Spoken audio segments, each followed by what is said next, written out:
Okay, so you know that feeling, right? You're learning English. Maybe you've been at it for a little while. Hmm. You kind of get the grammar. Your vocabulary is growing. You can read stuff, maybe follow movies if the subtitles are on. Yeah, the passive skills are getting there. Exactly. But then when it comes to actually speaking, just jumping into a conversation, It gets tricky. yeah, the words just sort of get stuck. Yeah. Or you feel shy, maybe, or you feel like, well, there's no one around to practice with. Or just finding the time. Life gets busy. Totally. Finding the time is a big one. It really is. And, learners often feel like they're waiting for something perfect to happen. Like what? Like finding the perfect native speaker friend who has hours to chat, or suddenly being dropped into London or New York. Right, that magic key idea. Exactly. Or needing that one special teacher before they feel they can really start speaking fluently. Which brings us to today. We're diving into some really fascinating source material that you, our listeners, have shared. Mm-hmm. And it tackles this exact problem, like head on. It points towards this one really fundamental habit, maybe one powerful approach that could genuinely change your English speaking. And that is, Practicing speaking every single day. sounds simple, but it's the core of it. And the beauty of what these sources outline, I think, is that it's not about finding, 2 extra hours in your day. Right. It's not about needing that perfect conversation partner every afternoon. No, it's much more about strategically weaving speaking practice into the moments you already have, little pockets of time. Okay, so that's our mission for this deep dive then. Let's really unpack these insights, these practical tips from the material you sent. Let's do it. We want to figure out exactly how you listening can practice speaking English every single day. Even if you're totally alone. Yeah, even if you feel like a complete beginner. And even if you genuinely only have like 5 minutes here and 10 minutes there. And I get the sense from looking at this material that the methods are surprisingly simple, almost deceptively so. They really are. Very accessible. It's about using your life, your routines, the tools you probably already have, like your phone. Okay, let's start with the big idea, the foundation the sources build on. They use this great analogy. The skill analogy. Yeah, that speaking a language is basically like learning any other skill. Like playing the guitar or learning to swim. It's such a clear way to think about it, isn't it? The core idea is just, well, it's undeniable. Fluency isn't something you just magically absorb. You have to build it. You have to build it through practice. Consistent physical and mental practice. The more you actually use the muscles, the neural pathways for speaking, The stronger they get. more automatic. Precisely. It becomes less effortful over time because you've done the reps, basically. And here's the kicker. The secret the sources mention, you don't always need someone else there. Right. That's a huge relief for many people. You don't need the classroom, the teacher, the native speaker every single time you want to practice your speaking. So what do you need then, according to the sources? Well, it shifts the focus inward. It's less about external resources and more about internal commitments. Right. Like consistency, first and foremost. Showing up every day, even briefly. Intention, knowing why you're doing it and what you're focusing on. And making sure it's the right kind of practice. Active speaking. So the message is you really can create your own English speaking environment. Like build your own little practice gym using your day. Absolutely. Using your everyday moments, the simple tools you've got, it's quite empowering when you think about it. Okay, so if we don't always need other people or formal settings, how does this actually work? How do we practice alone? The sources give us this really neat framework walking through a typical day. Starting right from the moment you wake up. Yeah. And this is where self-talk comes in. Your new best friend for fluency. Apparently so. The Anyway. sources call it one of the most powerful tools available. And the idea is, well, it sounds almost too simple. Just talk to yourself. Basically, yeah. Describe what you're doing in English as you're doing it. Okay, give me an example. Like the alarm goes off. Right. Maybe you're still lying there for a second. You just start narrating. Okay, eyes open. I need to get up. Ugh, I feel a bit sleepy still. Let me stretch. Right, feet on the floor now. Just verbalizing the actions. Exactly. And the sources say the simple act immediately helps kind of shift your brain gears, puts you into English mode right away. Making it easier to think in English for the rest of the day, presumably. That seems to be the idea. And they make a point that, you don't have to shout this out loud. Right, you don't want to wake everyone up. No. You can speak softly, whisper it, or even just form the sentences clearly in your mind. The key is making that direct link. Action. English words. Thought. English words. Yeah. Bypassing that translation step. Exactly. That little voice in your head starts thinking in English about what's happening right now. Okay, so you stumble out of bed, Mhm. into the bathroom. What happens then? Same principle applies. Just keep narrating. Hey, grabbing my toothbrush, putting toothpaste on, brushing my teeth now. Gotta get the back ones. The water feels cold this morning. Need to wash my face. Right, shower time. These sentences seem incredibly basic. They are, and the sources acknowledge that. They say, look, these might seem too simple, but don't underestimate them. This is the absolute foundation. The bedrock of spoken English. Yes.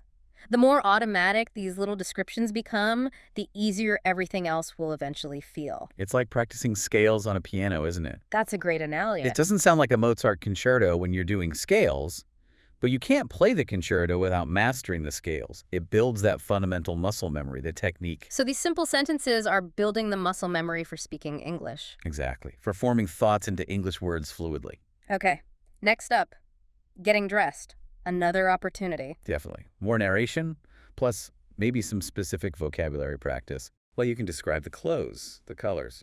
I'm putting on a blue shirt today. Where are my socks? Ah, found them. This jacket might be too warm. And the sources mention asking yourself questions too. Yeah, this is a great little technique. Ask yourself a question and then answer it. What should I wear today? Maybe jeans and a t-shirt. Yeah, that sounds good. Or, is this clean? Yes, it is. So you're practicing forming questions and answers all by yourself. Exactly. It's surprisingly effective for reinforcing sentence structure and pulling vocabulary out of your memory without needing a partner. It simulates a mini conversation. Inside your own head, or maybe whispered. It forces you to actively retrieve the words and structure the thoughts. Right, then we move to the kitchen. Breakfast time, same deal. You got it.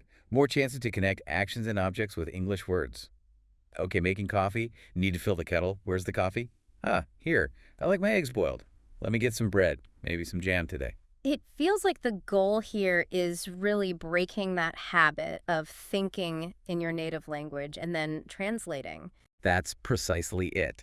By constantly describing your immediate reality and actions in English, especially during these routine moments, you're training your brain to just think in English directly. Skipping the middleman, the translation step. Which is often what causes those hesitations and slowdowns in conversation. This builds that direct pathway. The sources actually have a little practice exercise around this point, don't they, for the morning routine? They do. They suggest repeating or speaking along with some really common, simple morning sentences. Like what? Things like, good morning, I'm feeling good today, I need to make breakfast. Just getting your mouth used to saying these typical phrases. But then there's a crucial next step they mention. Yes. Don't just repeat their examples, immediately try to personalize it. Right. So instead of I'm feeling good today, maybe you say, Good morning. Actually, I'm feeling a bit tired today. I need to check my email first. Or whatever is true for you. so you adapt it to your own situation. Exactly. That personalization is what makes the language stick. It makes it your English, relevant to your life. Gets you comfortable using these common expressions in your own real context. Okay, that makes sense. So you've successfully narrated your way through the morning routine in English. What happens if you leave the house? Can you keep this going? Absolutely. The describing method just continues, but focuses outward. So looking out the window or walking down the street or on the bus. Yep. Simply notice things around you and turn those observations into English sentences, silently or quietly. Like, oh, look, the bus is finally coming. Wow, there's a lot of traffic this morning. I see some kids playing over there in the park. The weather looks pretty sunny today, actually. Exactly that. You're constantly training yourself to process your environment directly through the lens of English. It's low pressure, continuous exposure, and output. Based on what's right there in front of you. It keeps the English on. Now, what if talking to yourself, even quietly, still feels a bit strange? Or maybe you want to check how you actually sound. Ah, good question. This is where the sources suggest bringing in a bit of simple technology. Your phone? Your phone. Specifically, the voice recorder app that pretty much every smartphone has. How does that work as a daily method? Super simple. The instruction is just record yourself speaking for, say, 1 or 2 minutes. About anything? About anything. Your day so far, what you're planning to do later, how you're feeling, maybe summarizing something you read. Just talk for a couple of minutes into the recorder. And the sources emphasize something really important here. Let me guess.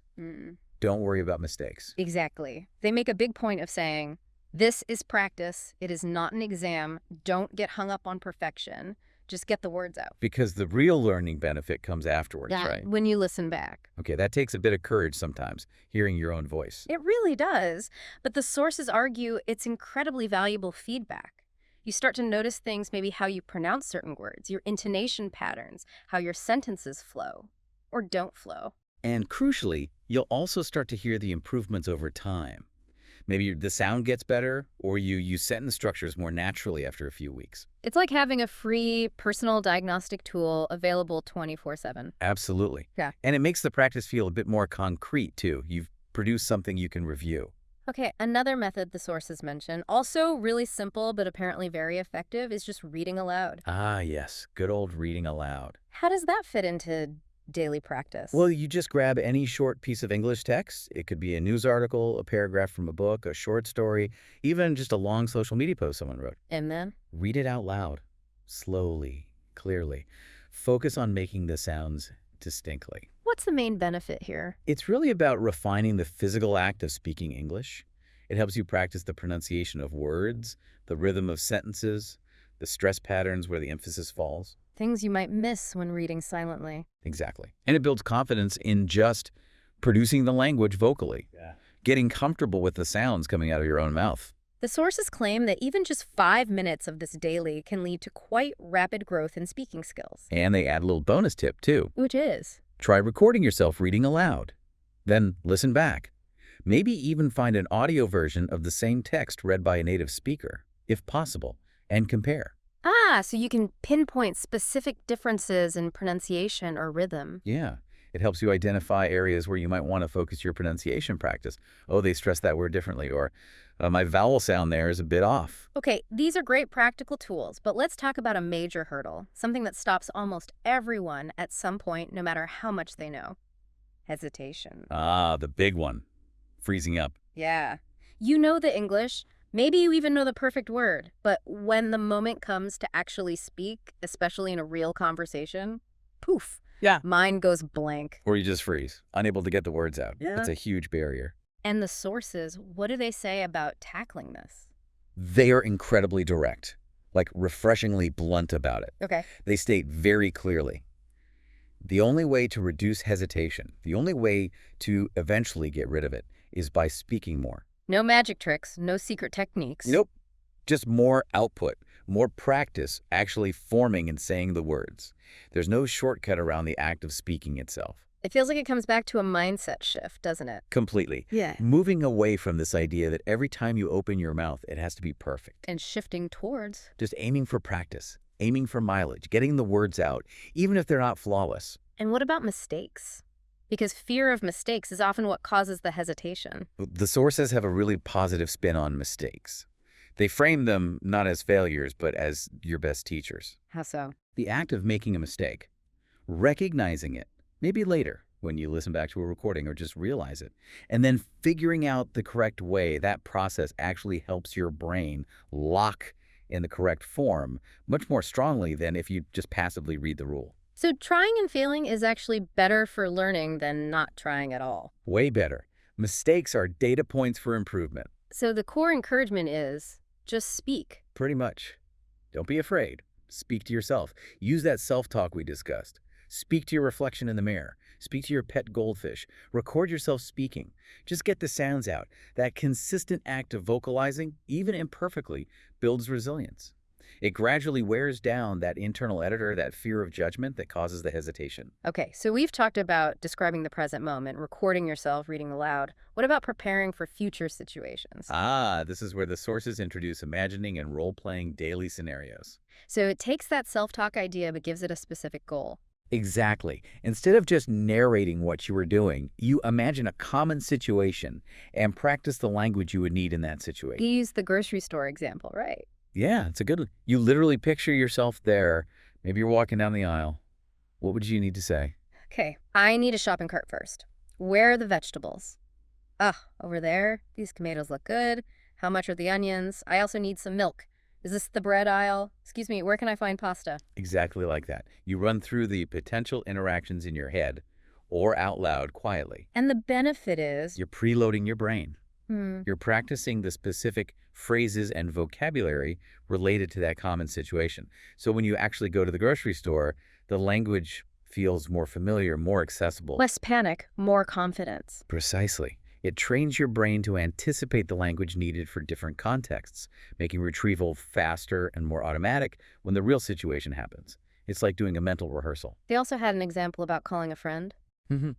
Imagining that simple, casual conversation, the kind of small talk that makes up a lot of interaction. Like, hi, friend's name. How's it going? What are you up to today? Oh, not much here either. Just working. Hey, did you watch that game last night? Yeah, it was crazy. We should definitely grab coffee soon. Okay, cool. Talk to you later. Bye. Running through those kinds of basic conversational building blocks makes them feel less awkward and more natural when you're actually talking to someone. The phrases become part of your active repertoire. Now, the sources do briefly touch on online resources, right? They do, yeah. They mention things like online speaking clubs or language exchange apps As potential options. as potential options, exactly. If you have reliable internet access, and if you feel ready for that kind of interaction, they acknowledge it's a possibility for some. But the main focus seems to stay on methods you can do completely alone. Definitely. They quickly pivot back to really powerful solo techniques that anyone can use anytime, anywhere, like using videos. Ah, watching short English videos. But not just watching passively. No, actively engaging with them through repetition. Specifically, repeating what the speaker says. This is the technique called shadowing, isn't it? That's the one. It's brilliant. You watch a short clip, maybe from YouTube, a movie, a TV show. When someone speaks a line, You pause it. you pause it and you immediately repeat the line they just said. And crucially, you try to mimic everything. Not just the words. No, the pronunciation, the intonation, the rise and fall of the voice, the rhythm, even the emotion or tone, if you can catch it. Why is that so effective? Because you're directly internalizing and then reproducing the natural patterns of spoken English. You're learning how the language sounds and flows when spoken authentically. It's fantastic for improving your accent and overall fluency. Getting that musicality of the language. Exactly. The sources even suggest a quick practice for this, like listening to lines such as, I'm really happy today, or I went to the park this morning, And then repeating them. and repeating them with this suggested emotion. Try to sound happy or reflective or whatever the original tone was. Does that emotional connection help? Hugely, according to the sources. It makes the language feel less like a dry academic exercise and more like real human communication. It boosts not just your speaking mechanics, but also your confidence in actually expressing yourself. Okay, let's really dig into this idea of fitting practice into your existing day. The sources seem quite insistent that you don't need huge, dedicated study blocks. This is such a critical point, I think. It shifts the whole perspective on what practice means. Instead of feeling guilty because you can't find a solid hour to study speaking, You look for the small moments. you look for the small, overlooked pockets of time that already exist in your day, and you consciously decide to add a little bit of English speaking to those moments. And the sources argue that this adds up significantly. It really does. A few minutes here while waiting for the kettle to boil, a few minutes there while walking to the bus stop. Suddenly you might have spoken English for, say, 20 or 30 minutes spread throughout the day. Without feeling like you had to schedule this massive, daunting study English speaking session. Exactly. And interestingly, the sources suggest these short, consistent bursts of practice can actually be more effective for building fluency than one long, infrequent session. Why is that? It keeps the language constantly active in your brain. You're frequently switching into English mode, reinforcing those pathways throughout the day rather than just once. Okay, give me a concrete example from the sources. Where can we find these moments? Household chores are a prime example they use. Like washing dishes, folding laundry. Yep. Time when your hands might be busy, but your mind and mouth are free. You just start narrating again. Okay, time to wash these dishes. This plate is really greasy. Need more soap. Almost done with the cups now. I really like having a clean kitchen. It sounds almost mundane. It is mundane. That's Ah. the point. You're embedding English practice into the fabric of your normal life. It keeps that speaking muscle warmed up and engaged during time that would otherwise just be silent chore time. Making English feel less like a subject and more like a part of your daily operation. Exactly. And for people who don't live alone, What do the sources suggest? they suggest talking to your kids, or maybe younger siblings, in English, even if they don't fully understand everything you're saying. Just the act of speaking it out loud in your home? Yes, using simple, common phrases. Hmm? Things like, okay, time for dinner. Let's sit down over here. Do you want some juice? Where did you put your toy? These are phrases you might actually use in real conversations anyway. Absolutely. So practicing them in a low-stakes environment helps you get comfortable vocalizing English within your own home, making it feel more natural. And if you do live alone, we mentioned pets. Pets are great listeners, but the sources go further. Talk to your plants. Talk to your favorite chair. Talk to your reflection in the toaster if you want. Okay, now that does sound potentially silly. And the sources totally get that. They acknowledge it might feel weird or awkward at first, but they emphasize the goal. Break down the mental barrier. Make the act of speaking English out loud feel as normal and unremarkable as, well, brushing your teeth. It's about normalizing the physical act of producing English sounds in any context. Exactly. Hmm. Removing the self-consciousness associated with it. Okay, another powerful technique, especially good for maybe the end of the day. Storytelling. Ah, yes. Recounting your day. How does this work as practice? It's simple. You Okay. just tell the story of your day out loud in English. Yeah. Imagine you're talking to a friend, or just narrate it to yourself or your journal. What kind of things would you say? You'd recount the main events. Okay, so today, I woke up pretty early, actually. First, I had breakfast and coffee. Then I went to work. I had a couple of meetings in the morning. Lunch was quick. In the afternoon, I worked on that report. After work, I went to the market. Then I came home and cooked dinner. This seems like a fantastic practice for using the past tense. Exactly, which is crucial for everyday conversation, talking about what happened. This exercise forces you to actively use past tense verbs and structure narrative sentences, and the sources say you can include feelings too. Definitely. Adding how you felt makes it more complete and practices emotional vocabulary. I felt really productive this morning. The second meeting was a bit stressful, though. I was happy when I finally finished that report.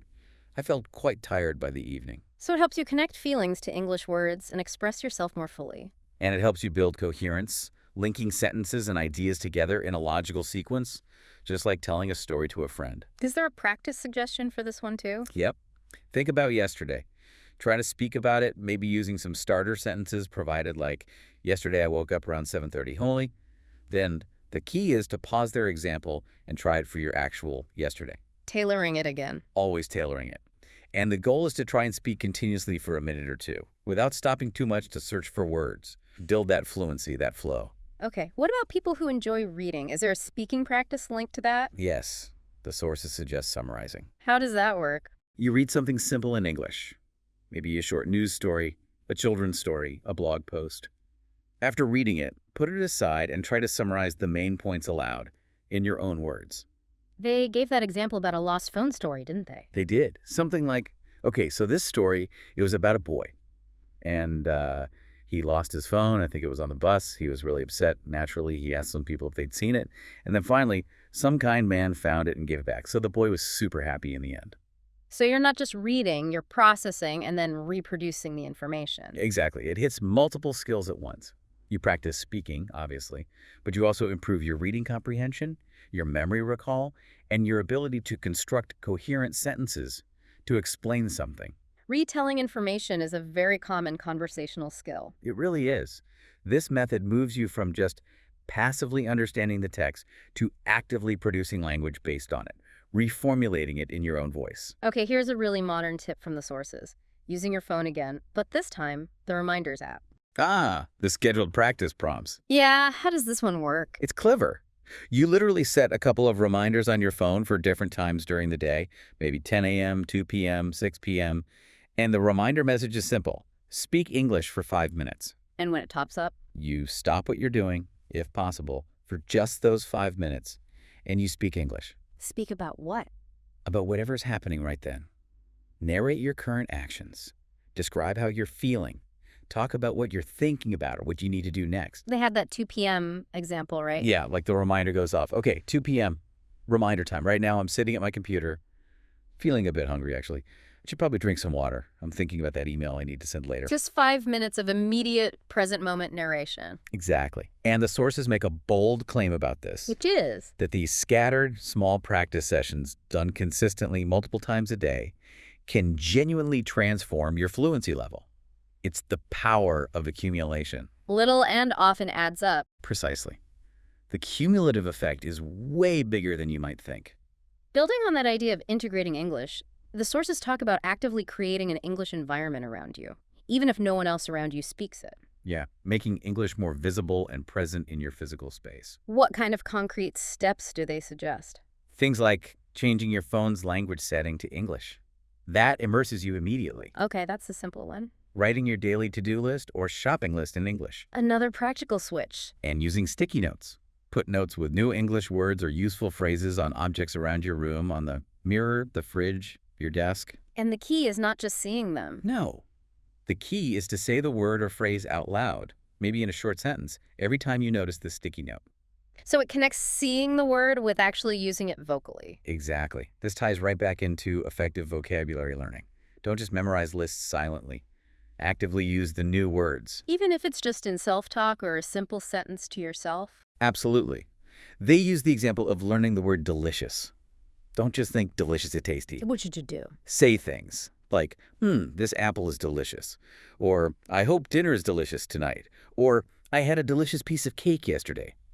Actively inserting the word into spoken sentences makes it stick. It becomes part of your active, usable vocabulary, not just passive knowledge you recognize. Precisely. You're much more likely to recall and use it in a real conversation if you've practiced saying it.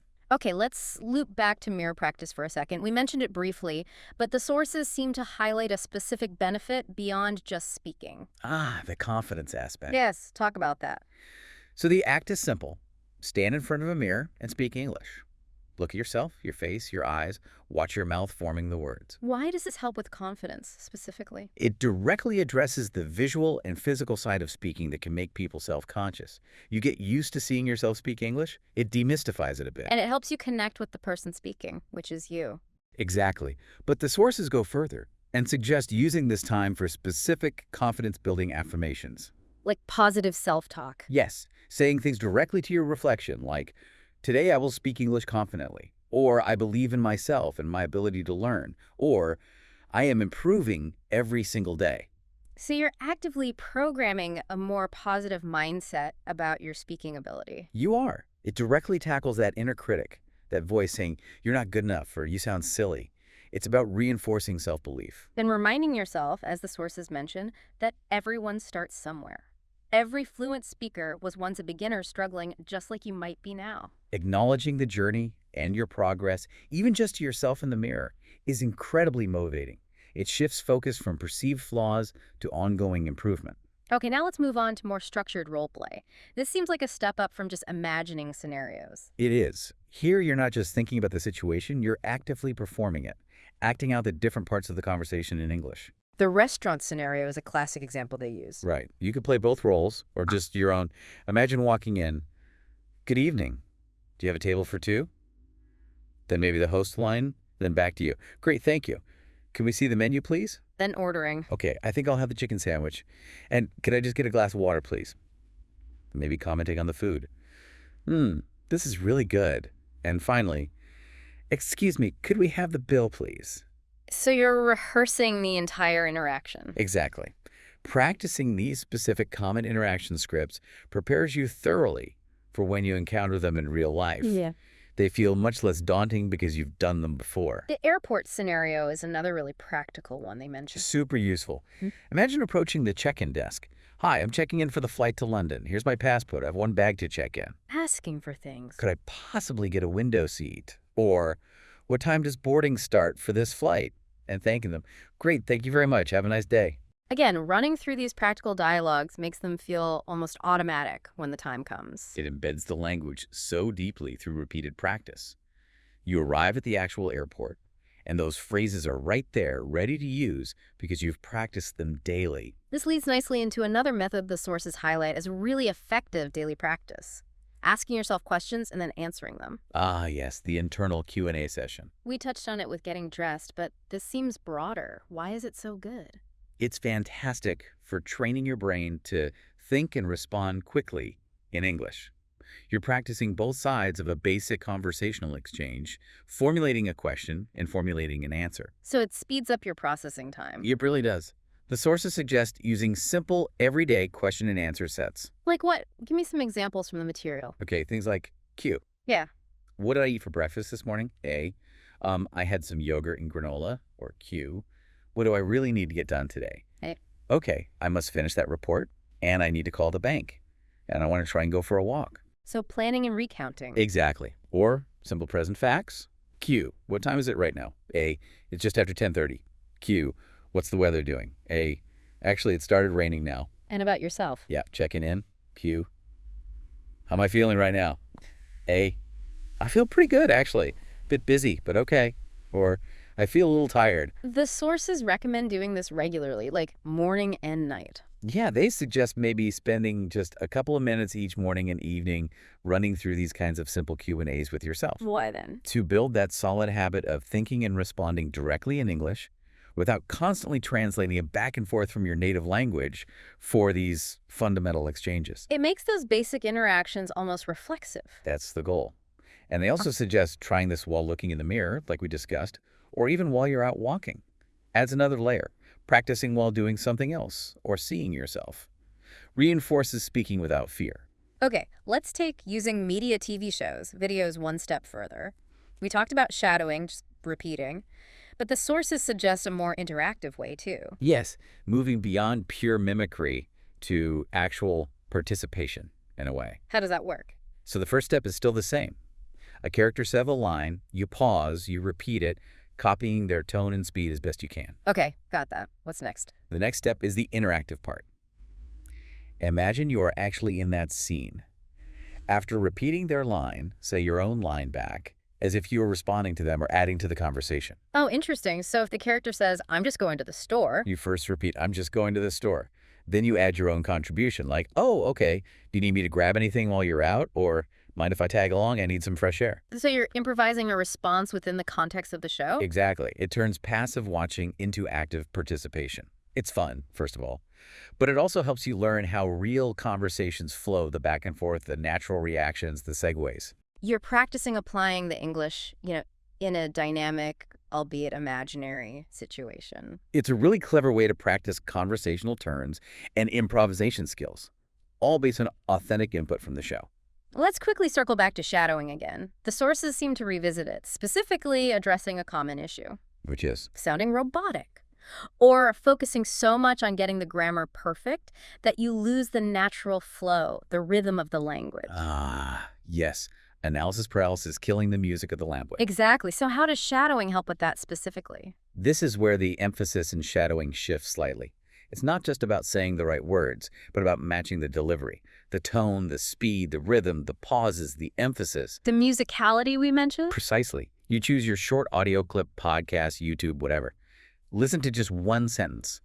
Pause immediately. Repeat it exactly as you heard it, focusing on the sound and flow above all else. And do it again. Listen again. Repeat again, over and over for that one sentence until it starts to feel smooth and natural coming out of your own mouth. What's the core benefit of this targeted flow practice? It trains your mouth, your vocal cords, your brain to physically produce the sounds and rhythms of authentic English. It builds enormous confidence because you start to hear yourself sounding more natural. Which is a huge psychological boost. Massive. And the sources provide some really good common phrases for this kind of practice, things you hear all the time. Right. Like, I don't know what to do, or let me think about it, or can you help me please? And I'm not sure, but I'll try. Practicing the delivery of those everyday phrases makes a big difference. Huge difference in how fluent you sound and feel in normal interactions. Mastering the flow of these common chunks of language is key. Okay, now, across all these different methods and tips, there seems to be one overarching message, maybe the most critical takeaway from all the source material we looked at. Let me guess. It's about not waiting. Exactly. It addresses what the sources call the biggest mistake many learners make. Waiting. Waiting until they feel ready. Waiting until they know, 10,000 words. Waiting until they've mastered every single grammar tense perfectly. Waiting until they magically feel fluent before they actually start speaking regularly. And the truth, according to these sources, is what? It's the complete opposite.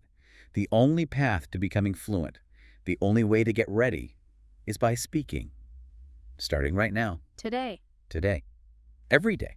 With whatever English you have at this moment, Your current vocabulary, your current grammar knowledge, that's your starting point, and it's enough to start speaking. And they keep reinforcing that message about mistakes, don't they? Constantly. Mistakes are not roadblocks, they are stepping stones. They're not something to fear or be ashamed of. They are essential, unavoidable, valuable parts of the learning process. Learning from them makes you stronger. It genuinely does. The correction process solidifies the learning. The sources draw a really stark contrast, too, between silent study and active speaking. They do. They basically say that hours spent passively reading grammar rules or memorizing vocabulary lists, while necessary for building foundational knowledge, Are far less effective for developing actual speaking fluency. than just a few minutes of actually speaking English every single day. Even 5 or 10 minutes of vocal practice outweighs hours of silent study when it comes to improving your ability to converse. So real progress, the kind that unlocks your ability to actually talk to people. Happens when you physically open your mouth and let the English words come out, however imperfectly they might sound at first. That act of production is what drives fluency forward. It's the engine, as you said earlier. It is. You have to start the engine for the car to move. Okay, building on that just do it idea, the sources suggest a specific daily exercise routine, almost like a workout for your speaking. Ah, the daily topic practice. Yes, explain that one. It's structured but simple.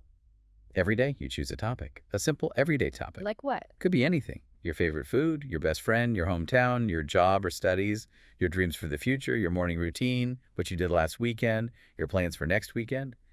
Simple stuff. And once you have your topic, You set a timer for, say, 2 minutes, Mhm. and you just speak about that topic for the full 2 minutes, nonstop. nonstop. What if you run out of things to say or make a mistake? Keep going. Don't worry about perfection. Don't stop if you hesitate or make a grammar error.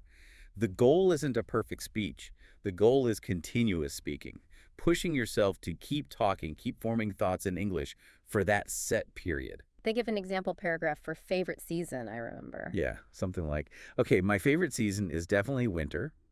I like winter, mostly because the weather's cool. You know, you can wear nice sweaters and jackets.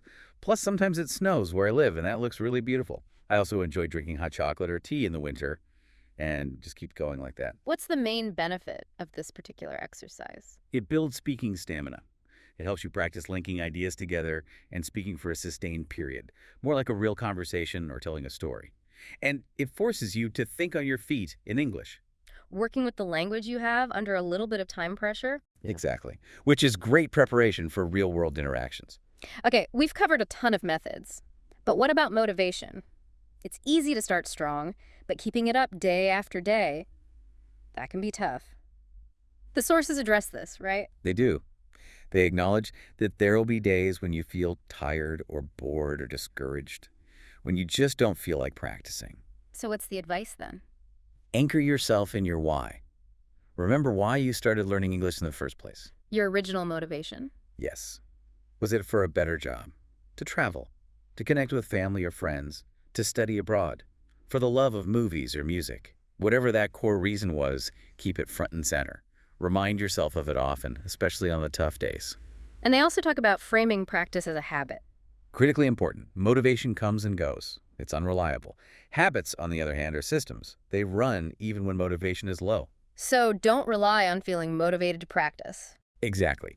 Treat English-speaking practice like brushing your teeth or taking a shower. It's just something you do every day as part of your routine. It's non-negotiable, even if it's just for 5 minutes. Make it automatic. Make it automatic. That's the core message, echoing through all the sources. Turn daily speaking into a habit. And challenge that idea of waiting for the perfect time to practice. Absolutely. There is no perfect time. You have to make the time. And again, it doesn't have to be long. Those 5 minutes in the morning, 5 minutes before bed, talking to yourself during chores, it all counts and it all adds up. Small, consistent efforts lead to big results over time. Consistency beats intensity in this case. For building this kind of skill, absolutely. Little and often is the mantra. Okay, so the sources bring everything together at the end with a final piece of encouragement and one last practice suggestion. They do. It's a nice way to wrap up. They provide a set of simple, positive, daily life sentences. And the idea is for the listener, for you, to repeat them. Yes, repeat them out loud confidently. Sentences like, I'm getting ready for work now. I'm making myself a cup of coffee. I have a lot I want to accomplish today. I will call my friend later on. I need to remember to buy some vegetables. And some more affirming ones, too. Yeah, I am learning English every single day. I am getting better and better. I believe in myself and my progress. Saying these out loud reinforces the actions and the positive mindset, Exactly. And then they suggest one final, powerful little step. which is, After saying them out loud, close your eyes for a moment. Pick maybe 3 of those sentences that resonate with you and repeat them again, silently, to yourself. Really focus on the feeling, the conviction behind the words. building that inner confidence, that internal voice that believes you can do it. Precisely.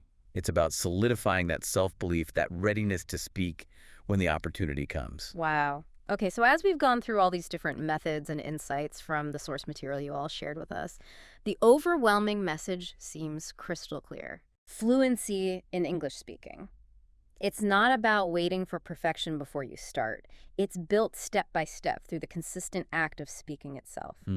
Practice is the path, not the destination you reach before starting. All these tools we discuss, the self-talk, describing your surroundings, using voice recordings, reading aloud. Shadowing videos, role-playing scenarios, practicing in the mirror, telling your daily story, asking and answering questions, doing daily topic sprints. Integrating it into chores, creating that English environment with notes and lists, they're all there. They're accessible, they're powerful, and they're waiting for you to use them. So the advice is simple. Use them. Trust the process that these sources describe so clearly. Your fluency isn't some mythical beast hiding over the horizon. It's right there, waiting for you to build it. Exactly. Waiting for you to take these consistent small steps, word by word, day by day. And you don't need anyone's permission to start. Not at all. You don't need to feel perfectly ready or supremely confident before you open your mouth. Absolutely not. You just need to start speaking. Start small, maybe just with self-talk. Use your voice every single day in whatever way feels manageable and comfortable for you right now. And believe in the power of that consistent daily effort. Because that's where the magic happens. Your confidence won't just appear, it will grow because you are actively practicing, actively building the skill, not just passively thinking or worrying about it. So thinking about all this, for you listening right now, what does this deep dive really mean? It seems to show a path to fluency that's less about finding some external magic wand. And much more about harnessing the power that's already within your own daily life, your own commitment. It shows how these small, consistent habits, talking to yourself, describing things, recording your voice, shadowing, can become so ingrained that English stops feeling like a subject you study. And starts feeling like a living, breathing part of your everyday reality. Think about all these simple, practical methods we've unpacked today. Which one feels like something you could try? What small step, maybe even just a 2-minute step, will you take today to just speak English?